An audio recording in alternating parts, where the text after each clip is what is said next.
Oi, tudo bem com você? Eu sou o Cris e hoje eu vou te mostrar como usar arrays na linguagem de programação Java. Se a gente quisesse declarar uma variável do tipo inteiro, só seria preciso fazer isso aqui, colocar a palavra reservada int e o nome dessa variável e um ponto e vírgula no final. Aqui a gente declarou uma variável normal do tipo inteiro. Se a gente quiser inicializar essa variável, ou seja, atribuir um valor a essa variável, era só a gente colocar o nome dessa variável, o símbolo de atribuição e algum valor para essa variável. Por exemplo, o número 5.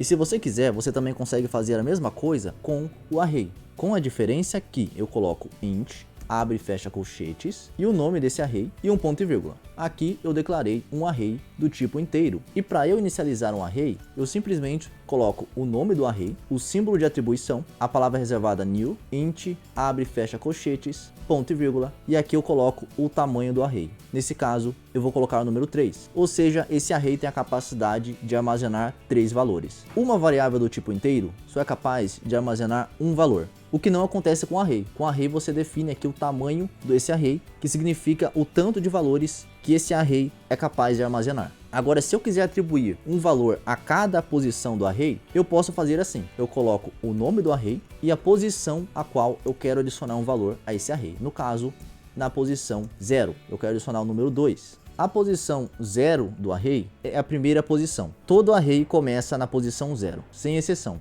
Agora eu posso fazer a mesma coisa com as outras duas posições restantes desse array. Pronto, agora todas as posições do array estão preenchidas, tanto na primeira posição, quanto na segunda posição, quanto na terceira posição. Se eu quiser mostrar o valor dessa variável que eu criei do tipo inteiro no console, eu simplesmente uso o comando SYSOU, aperto Ctrl espaço e ele vai criar o comando para mim. E eu posso simplesmente colocar o nome dessa variável que eu criei, que é a variável N1, que é uma variável do tipo inteiro que só armazena um valor do tipo inteiro. Vou executar e olha só, mostrou o valor 5. Que é o valor que está dentro da variável N1. Eu consigo fazer a mesma coisa com array, com a diferença que eu preciso colocar o nome do array e a posição que eu quero acessar. Como você pode ver, na posição 1 do array, eu adicionei o número 4. Para eu mostrar o valor que está na posição 1 do array números, eu simplesmente coloco o nome do array e entre colchete eu coloco a posição 1. Agora eu executo para mostrar esse valor. E agora com isso eu mostrei o valor que está na posição 1 do array números. Se eu quiser, eu também posso criar uma variável do tipo inteiro, vou chamar essa variável de tamanho array e vou dizer que essa variável recebe o valor 10. E agora eu posso simplesmente copiar o número dessa variável e colocar aqui. E agora esse array tem o tamanho 10. A partir do momento que você cria um array, ele vai ter aquele tamanho para sempre. Porém, antes de você criar ele, antes de você inicializar esse array, você pode manipular uma variável. Aí assim que essa variável receber o valor que você quer, que seja o tamanho do seu array, você pega essa variável e atribui a inicialização desse array. Então agora esse array tem um tamanho de 10. Pronto, eu já adicionei valores a cada uma das posições desse array números. Ó, na posição 0 tem o valor 2, posição 1 o valor 4 e aqui até a última posição, que é a posição 9 do array, eu tenho o valor de 2.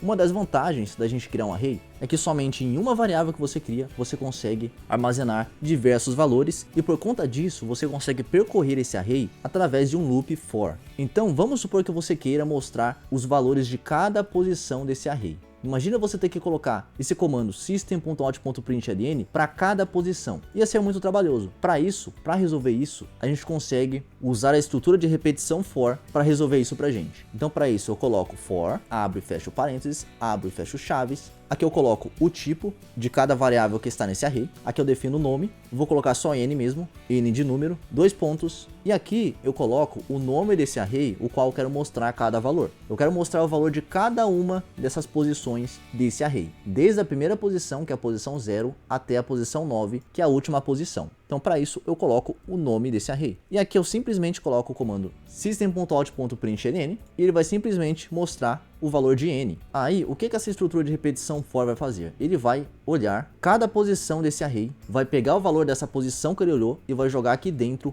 da variável n. E depois ele vai pegar e vai mostrar esse valor. Então ele vai lá na posição 0 desse array. Pegou o valor, jogou aqui dentro. Depois que ele jogou aqui dentro, ele vai vir aqui e vai mostrar esse valor através do comando system.out.println. Acabou de mostrar? Então ele vai para a próxima posição, que é a posição 1. Vai pegar nesse array, vai jogar o valor aqui dentro e vai mostrar no console. E ele vai fazer esse processo até ele mostrar todos os valores que estão presentes nesse array. Agora eu vou executar esse programa, vamos ver o que vai acontecer.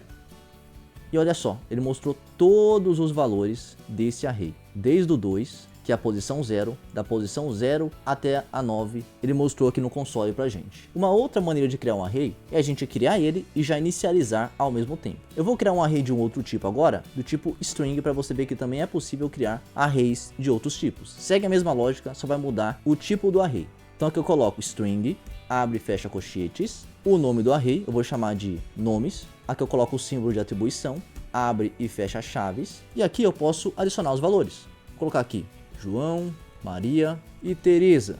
Beleza, criei um array de strings, ou seja, tipo string. O nome desse array é nomes, e aqui eu tenho 3 nomes dentro desse array. E agora, do mesmo jeito que eu mostrei os valores do meu array de números do tipo inteiro, eu posso fazer a mesma coisa para mostrar os valores desse array que eu criei. Como você pode ver, eu não defini o tamanho desse array. Quando eu crio um array dessa forma, o Java já vai detectar que existe um elemento nesse array, 2 elementos e 3 elementos. E assim ele já vai saber que esse array possui 3 posições, ou seja, espaço para 3 valores. Agora eu vou apagar isso aqui para ficar menos poluído. E da mesma forma que eu percorri cada elemento do meu array do tipo inteiro e mostrei no console, eu vou fazer agora com o meu array do tipo string. Para isso eu mudo aqui para string, aqui eu vou falar nome, porque ele vai pegar cada nome que está nesse array de nomes, e aqui eu coloco nomes, que é o nome do array, e aqui eu coloco nome. E agora eu posso mostrar os valores desse array executando o programa. Olha só, ele mostrou cada valor que está nesse array de strings. Vamos supor que eu quisesse mudar o nome de João para Joaquina. Vamos tentar fazer isso? Para isso eu faço o seguinte, eu coloco nomes, a posição a qual eu quero mudar o valor.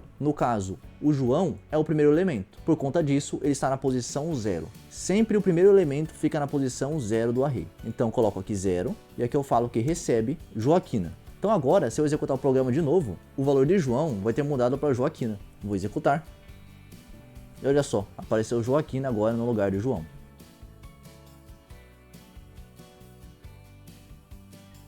Eu espero que você tenha gostado desse vídeo, que esse vídeo tenha te ajudado. Se você gostou, deixa o seu like, se inscreva no canal e falou até a próxima. Tamo junto.